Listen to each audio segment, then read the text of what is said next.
माननीय अध्यक्ष महोदय, खरं म्हणजे एक अतिशय अनप्रेसिडेंटेड अशा प्रकारची परिस्थिती आपल्याला निसर्गाच्या माध्यमातून तयार झालेली पाहायला मिळते।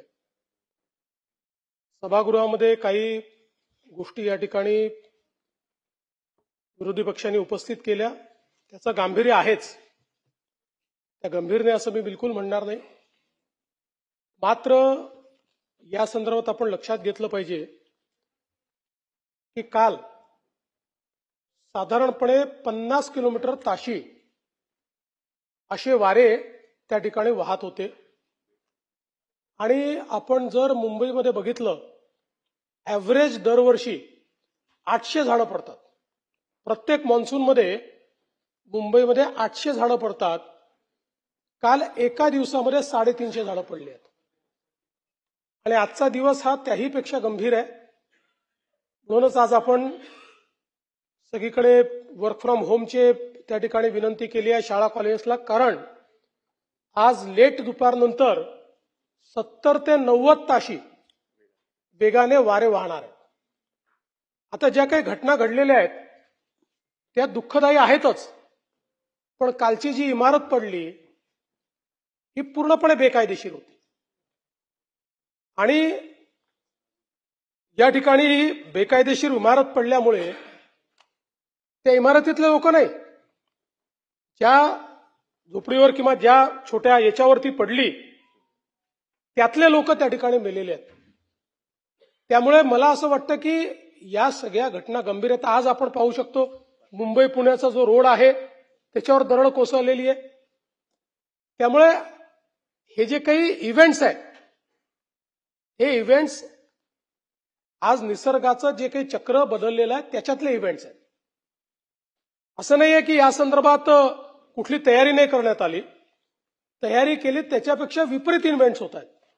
पण निश्चितपणे संपूर्ण महानगरपालिका असेल, डिझास्टर मॅनेजमेंटची संपूर्ण यंत्रणा असेल, अशा सगळ्या यंत्रणा पूर्णपणे त्या ठिकाणी रस्त्यावर आहेत, त्याचा सामना करतात। आज आपण बघितलं असेल, जसं कनेक्टिंग रिंग पाशी दरड कोसळली, इमिजिएटली ट्रॅफिक बंद करण्यात आला, डायव्हर्ट करण्यात आला। पुण्यातनं आणि मुंबईतनं दोन्ही साईडने लोकांना सांगण्यात आलं की हा रस्ता बंद आहे, त्यामुळे तुम्ही याच्यावर जाऊ नका। आज आपल्याला अडकलेले लोक खूप आहेत बाबा, अशी परिस्थिती त्या ठिकाणी दिसत नाही, कारण अलर्ट मोडवर आपण आहोत। अर्थात काही लोक निश्चित अडकलेले आहेत, जे मध्ये होते त्यांनाही परत फिरून कसं जाता येईल याची व्यवस्था केली आहे। या दरडी काही कोसळल्यामुळे रस्त्यामध्ये पाणी इतकं साठलेलं आहे की त्या ठिकाणी मदत करून त्या छोट्या गाड्या बाहेर काढाव्या लागतात, तेही काढण्याचं काम हे चाललेलं आहे। मला असं वाटतं की आजचाही दिवस हा अत्यंत महत्वाचा आहे। आमचे मंत्री गिरीश महाजन रात्री 1 वाजता त्या ठिकाणी मानखुर्दला होते आणि आजचा दिवसही महत्वाचा आहे। मला असं वाटतं की या संदर्भात या 2-3 दिवसात झालेल्या घटना, त्या घटनांवर केलेली कारवाई, पुढच्या म्हणजे त्या अशा घटना होऊ नये म्हणून केलेली कारवाई आणि यापूर्वी ही प्रिपेअर्डनेस करता, म्हणजे शेवटी राजकीय बोलायचं झालं तर मागे काय झालं याची आकडेवारी मी देऊ शकतो, पण ती देऊन गेलेले मृत्यू हे आपल्याला परत आणता येत नाही। आणि म्हणून मला असं वाटतं की या संदर्भात आपल्याला थोडं संवेदनशीलतेनं त्या ठिकाणी राहावं लागेल। या संदर्भात उद्या पूर्ण म्हणजे आताही निवेदन माझ्याकडे तयार आहे, पण आजचा दिवसही महत्वाचा आहे, त्यामुळे अर्धवट निवेदन करण्याच्या ऐवजी उद्या या संदर्भात संपूर्ण निवेदन हे आपण या ठिकाणी करू। पण आज या सभागृहाच्या माध्यमातून मी नागरिकांना विनंती करतो की आज दुपारनंतर खूप मोठ्या प्रमाणात वारे असणार आहेत, त्यामुळे झाडांवर त्याचा परिणाम होऊ शकतो, तीन वगैरे जिथे लागले असतात तिथे परिणाम होऊ शकतो। या दृष्टीनं लोकांनी सजग राहण्याची आवश्यकता आहे।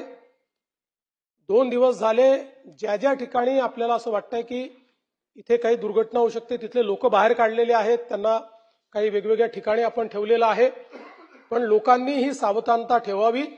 शक्यतोवर सगळा प्रवास टाळावा।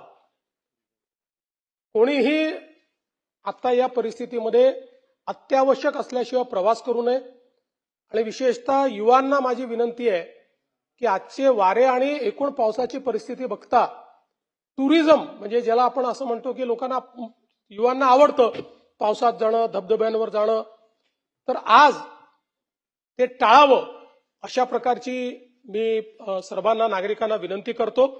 आणि पूर्ण प्रशासन अलर्ट मोडवर आहे. 12 वाजता पुन्हा आम्ही जे आपलं राज्य आपत्ती व्यवस्थापन कक्ष आहे त्या ठिकाणी एक पूर्ण महाराष्ट्रातला आढावा घेतो. सगळ्यांना अलर्ट मोडवर ठेवण्याचं काम त्या ठिकाणी आम्ही करतो आणि मी विश्वास देतो की यंत्रणा कुठेही कमी पडणार नाही. ज्या ठिकाणी कुठे कमतरता राहिली असेल तर ती दूर करण्याचं काम हे आपण राज्य शासनाच्या वतीनं निश्चितपणे